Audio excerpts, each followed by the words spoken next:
If you ever find that you have unresolved emotional experiences sitting in your subconscious, consuming tremendous amount of energy, take a piece of paper and write down the problem on it. Every experience has emotion attached to it. Tesla says if you want to find the secrets of the universe, think in terms of energy, frequency, and vibration. Everything is made up of energy, and it's vibrating at a certain frequency. If I have an experience, it has emotion attached to it, it's vibrating in my subconscious mind.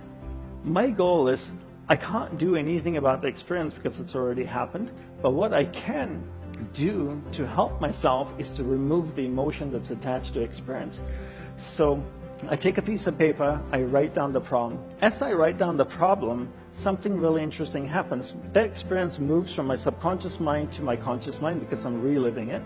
The interesting thing that happens is the energy, the emotion actually comes out of the experience, flows through my hands into the piece of paper. Now I crumble the piece of paper and I burn it in a fire. It could be a garbage can, a fireplace, it doesn't really matter. Does the fire destroy the emotion? No, because you can't destroy energy. But what it actually does is transform the emotion in the paper into heat, flame, ash, smoke, and a whole bunch of different things. How many times should you write? Well, depending on the emotion. If it's an intense experience, you might have to write about it 3 or 4 times. If it's not so intense, maybe once or twice.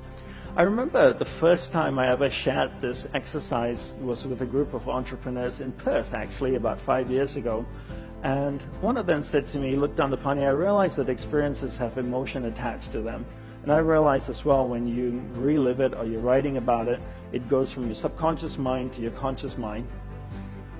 But this whole concept that emotion comes out of the experience, flows through your hands into the piece of paper, I find it really hard to believe. I find it that's a little bit too spiritual. I said, fair enough.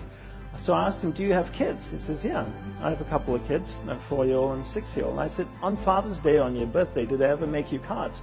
They said, they do that all the time. I said, how does it look? They go, well, it doesn't look that great. It's made by a 4-year-old. Let me ask you this way. If you saw it in the store, would you pay money for it? And they go like, no, no way.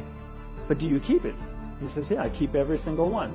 And I asked him why. He said, well, it's so full of love. I said, wait a minute, you're telling me your kids know monk magic? Because 2 minutes ago, I told you about putting emotion on a piece of paper and you looked at me like I was a crazy person. And now your 4-year-old son knows how to do this, right? Because he's taken a piece of paper, put his emotion in it, a piece of paper that you don't want, a cardboard that you didn't want, put his emotion in it, and now he's given it to you and you hold it. So you can actually transfer energy from you, emotion from inside of you, into another matter. How many of you have kids and have one of those not so attractive drawings at home? Do you keep them? Why? You'd never be able to sell it to anybody. Nobody would want to buy it, right? You keep it because it's so full of love. It's full of emotion, right? So you can move emotion out of you. So it makes energy cannot be created or destroyed, but it can be transferred or transformed from one thing to another. Take a piece of paper, write it down, and then burn it in an ordinary fire.